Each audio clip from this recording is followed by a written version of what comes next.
अक्सर लोग माहिर ग़िज़ाइयात या डॉक्टर्स के पास जब जाते हैं और ये चीज़ बहुत कॉमन होती है या ये चीज़ सुनने में आती है कि हमने चीनी बिल्कुल छोड़ सफ़ेद चीनी का इस्तेमाल बिल्कुल छोड़ देना नहायत ही अच्छी बात है। इसके लिए आपको इस सेहत पे बहुत अच्छे और पॉजिटिव असरात मुरतब होते हैं। इसमें कोई हर्ज नहीं कि आप वाइट शुगर जो है वो बिल्कुल छोड़ दें। लेकिन इसी के साथ साथ कुछ लोग ऐसे भी हैं कि हल्का सा ब्लड प्रेशर होने की वजह से या ब्लड प्रेशर ना भी होने की वजह से नमक का इस्तेमाल भी बिल्कुल ख़त्म कर देते हैं या नमक को भी अपनी खुराक में बिल्कुल ही क्विट कर देते हैं। तो क्या ये नमक का इस्तेमाल बिल्कुल ख़त्म कर देना आपकी सेहत के लिए क्या फ़ायदेमंद है या ये नुकसानदेह है? और अगर ये नुकसानदेह है तो वो आपके बॉडी में क्या असरात मुरतब कर सकता है? आज की इस वीडियो में मैं आपको ये बताऊंगी कि नमक का इस्तेमाल ज़रूरी है तो क्यों ज़रूरी है, आप किस मिक़दार में नमक का इस्तेमाल कर सकते हैं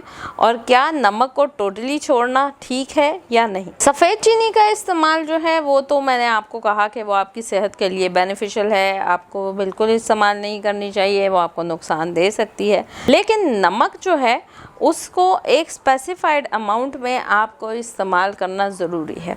सवाए इसके कि आपको कोई मेडिकल कंडीशन हो, आपकी बॉडी का इलेक्ट्रोलाइट बैलेंस जो है उसको मेंटेन करने के लिए नमक आपकी खुराक का हिस्सा होना चाहिए। 2 मिलीग्राम्स ऑफ सोडियम क्लोराइड जो है वो आपका ज़रूरी है। इसके अलावा जो है वो आप एक्स्ट्रा लेंगे तो वो नुकसानदेह हो सकता है। अल्लाह ताला ने कुदरती तौर पे आपकी सब्जियों में, आपके फलों में, आपकी दूध में, आपकी बहुत सारी चीज़ों के अंदर नमक या सोडियम की अमाउंट रखी हुई है जो कि आपकी बॉडी के बहुत सारे अफ़ाल जो हैं, ये जो जितने भी मिनरल्स हैं वो सारे के सारे आपके बॉडी के अफ़ाल को बेहतर बनाने के लिए नहायत ही ज़रूरी और मुफीद है। लेकिन अगर आप इन चीज़ों को बिल्कुल अपनी खुराक से ख़त्म कर देंगे, क्योंकि हम खुराक में जो चीज़ें लेते हैं वो हैं जो एसेंशियल हैं और हमें वो बॉडी नहीं बना रही तो हमें उसको लेना है, या बॉडी के अंदर अगर उसकी कमी है तो हमें उसको लेना है। बहुत सारे लोग डायरिया का शिकार रहते हैं, बहुत सारे लोगों को बीपी लो होने के प्रॉब्लम्स रहते हैं, तो उसकी एक रीज़न ये है कि वो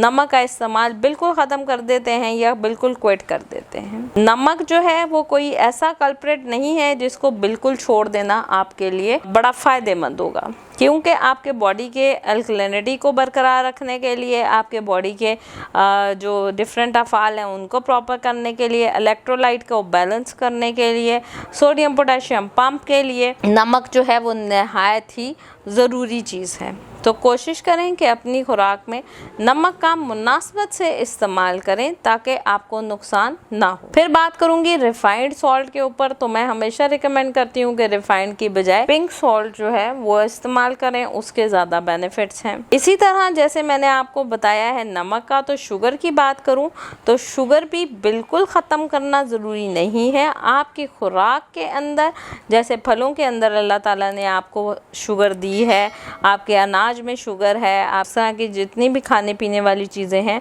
इसमें सोडियम भी मौजूद है और इसमें ग्लूकोज किसी भी फॉर्म में या कॉम्प्लेक्स फॉर्म में कार्बोहाइड्रेट्स भी मौजूद हैं जो कि सब्स्टिट्यूट्स आपके शुगर के हैं। तो ये सारी चीज़ें आपके खुराक में शामिल होनी चाहिए।